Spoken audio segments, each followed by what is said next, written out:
Hey there, and welcome to day 13 of the challenge. Today we're going to talk about color, the art of color on your blog. Now this gets into the realm of art just a tiny little bit because artists and graphic designers do think about things like this. However, you as a blogger need to think about this as well when it comes to picking themes, and especially when you're customizing your theme in terms of what kind of colors that you actually pick. I find that a lot of people are picking their blogs based on what they think is pretty, not so much in taking into account what their audience is and who they are and what kind of mood you want to communicate to your prospects and to your reader. So let's talk about color. Let's go over to my screen and outline this out for you.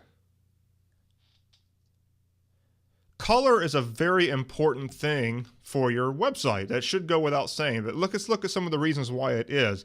One is that it forms an immediate impression of you and your brand. The color actually does affect the perception of your brand. It affects the certain mood that is going to be associated with your brand. Now, one of the weird little gray areas about this is that colors mean different things to different people. Some based on their history, based on various things that have happened in their lives. Sometimes they might associate colors with different things, good or bad. So obviously, this is not going to be an exact science, but you want to take into account what kind of things that you're going to be communicating or potentially bringing to the surface with the use of color on your blog. Now, getting a little bit more concrete about it, it obviously does affect things like readability, focus, maybe the level of distraction.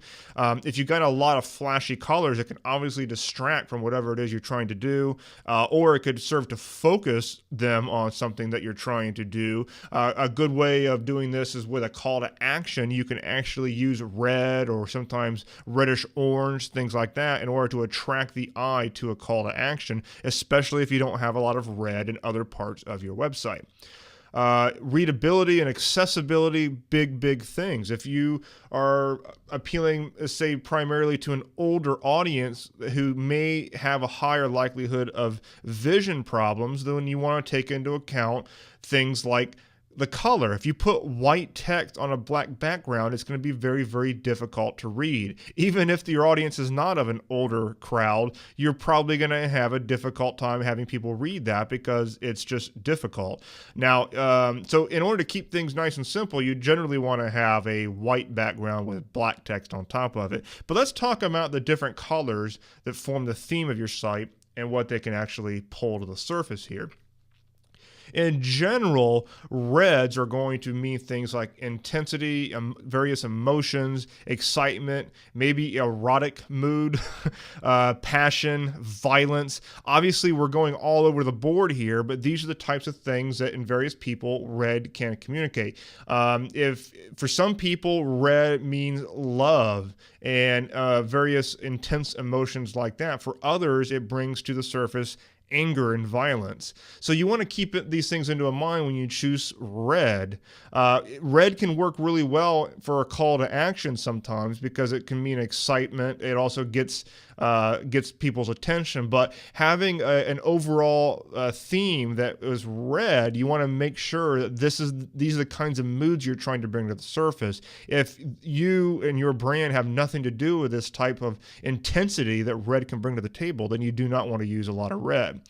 Orange tends to be a fairly informal color. It also tends to not convert super well, so you want to make sure that you don't have like a majority of orange in your theme. It's just not going to work out super well.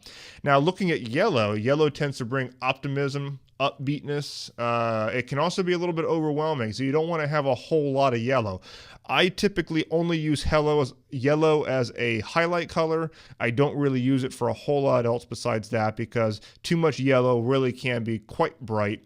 But you want to take into account the moods that it brings. Now, blue is a pretty common one, and this tends to be a soothing color. It can be a spiritual color for some. If you're in like a personal development type of market, then blue can bring up some of those types of moods to people. It tends to be an elegant color, and it also tends to inspire trust. You'll find a lot of businesses and banks and things like that, they will like to use blues and various shades thereof because it tends to be a trust color. And then you've got green green, which tends to be associated with things like money, nature, or stability. So you want to take these things into account when it comes to the types of colors that you build into your site. Now, what about gender considerations of colors? Well, men tend to prefer blues, blacks, grays, maybe greens, things like that. Whereas women tend to prefer things like reds, yellows, various lighter colors like that. Now, obviously, there are exceptions to every rule, so that should go without saying. I don't want this to be a hard and fast stereotype. However, it's just a matter of looking at your target audience. If you're talking primarily to women, that you might want to have colors that are a little bit more preferred by women. If you're speaking primarily to a man audience, then you want to take that into account. For example, if you have a blog about video games or something like that, well, chances are most of your audience, and I speak because I come out of the tech niche myself, are probably going to be male, in which case you're going to want to have, and you're probably going to see this, a lot of blues, a lot of blacks, and grays. You'll see a lot of really dark backgrounds on gaming sites because these are guys here, and that's the type of stuff that you often see. Now, what about black and white here? Black and white is very important because you want to have lots of white. Preferably. It not only does white reduce clutter, but it also gives an increased sense of space. Now that goes beyond just simple design and ease of reading. It also goes down deep into our psyche in that human beings instinctually want space. This is why when you go out to, out west where there's a lot of open space, then people tend to be happier. A lot of people also tend to associate freedom with things like the beach. Why? Well, you got all that open water and you got a lot of open space all the way out to the horizon. People instinctually want space. So visually, how can you give this to them? By giving them a lot of white space and making that your accent. Now, black and gray and those types of colors can be basically complements of most any other color. Now, do you want to have an entirely black site? Probably not. However, it is a good way to provide strong contrast and to complement other colors. So if you're using, say, blue as a header, like I am on davidrisley.com, well, you can use blacks and things like that around it as complements, and it can work out pretty well.